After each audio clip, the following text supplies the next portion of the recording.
Welcome to English Podcast Academy. My name is Amy, and today I want to talk about rhythm. Not the kind in music, not the kind you dance to, but the quiet kind. The kind that lives in your routine, in how you wake up, in how you move, in how you listen. Some days feel special, like they matter more. A job interview, a presentation, a match. But even those big days are built on something small, something steady. Today's story is about one of those days, a match day. One football player, one routine, and one simple habit that stayed the same every single day for 10 days. You don't have to play sports to understand this story, because this isn't just about football. It's about preparation, focus, repetition. It's about how small things, done daily, create something strong. So don't take notes. Don't try to catch every word. Just listen. Let the rhythm carry you. Let the language move like a warm-up before the game. Let's begin. His name is Leo. He's 26 years old, and he plays football for a local team in his city.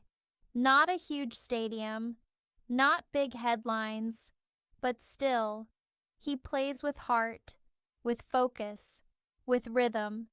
Today is match day, but it doesn't start with cheering crowds or bright lights. It starts like every other morning, quiet and slow. He wakes up at 7 o'clock. He stretches, drinks a glass of water, opens the window and breathes in the morning air. There's a breeze. The streets are still quiet. It's just him and the day ahead. He makes eggs and toast. While the bread is in the toaster, he presses play. Not for music, not for news, for English. 10 days ago, he started this habit, just a small one. No grammar books, no tests, just calm voices, stories, soft explanations, and now it's part of his day. Like breakfast, like tying his shoes. He listens as he packs his gym bag, as he zips up his jacket. He doesn't take notes, he doesn't pause, he just listens, letting the words settle like the warm-up before a match. At the locker room, the smell of grass and sweat already fills the air. The coach gathers the team. Stay focused, he says. Play as a team. Leo nods. His heartbeat is steady. He looks at his teammate and says, "Let's give it everything." His teammate grins. "Let's do this." The match begins. The sun is high. The grass is dry beneath their feet. The ball moves fast. So do they. Leo runs, passes, kicks. The crowd claps and shouts, "Go! Go!" Dust rises with every step. At halftime, he sits on the bench, sweat on his forehead, a bottle of water in his hand. He breathes in, deep, controlled. "Keep going," the coach says.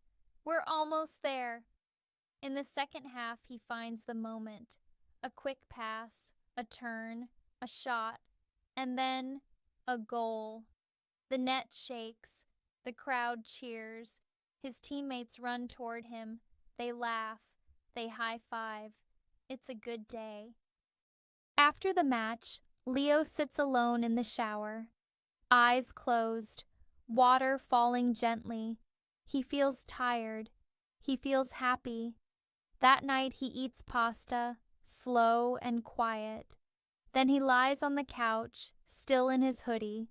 He opens his phone, scrolls, finds the playlist, and presses play again. 10 days, 10 mornings, 10 small moments of English. Not to study, not to be perfect, just to stay close to the sound. And now, English doesn't feel far. it feels familiar, comfortable, like part of his routine, like lacing up his boots, like match day, like breathing. Let's give it everything. This is a powerful way to say, let's try our best. It's full of energy and teamwork. Imagine standing in a locker room right before a game, heart pounding, and someone says, let's give it everything. It means no holding back, leave it all on the field. Let's do this. A friendly, confident way to say, I'm ready. Let's begin. It's casual, but full of momentum. Think of two friends before a big presentation. One turns to the other, smiles, and says, let's do this. It means they're nervous, but they're ready to face it together. We're almost there. This phrase is used to lift someone up near the end of something hard. It gives hope and encouragement.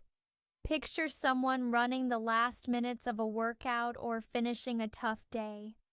A friend says, we're almost there, and suddenly, it feels possible to keep going. Keep going. A short, strong phrase that simply means, don't stop. It's often used when someone is tired or unsure. You might hear a coach say this during training, or a friend during a difficult moment. Keep going. It doesn't need explanation. It's support, in 2 words. It feels close. This expression means something once unfamiliar now feels natural, comfortable. After days of listening to English, someone might say, it doesn't feel foreign anymore. It feels close. That's the magic of habit. What once felt distant now lives inside you. 10 quiet plays, 10 quiet days, no pressure, no spotlight, no race to finish, just one small choice, repeated, gently, patiently.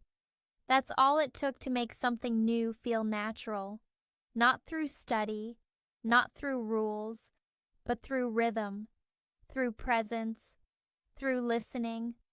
One calm voice, every morning, while tying shoes, while making breakfast, while walking to work. That's where real change begins. Not loudly, quietly, and maybe, just maybe, your habit begins today too. Not tomorrow, not next week, today, with this story, and we'll be here, one story at a time, one voice, one breath, right beside you. See you in the next episode.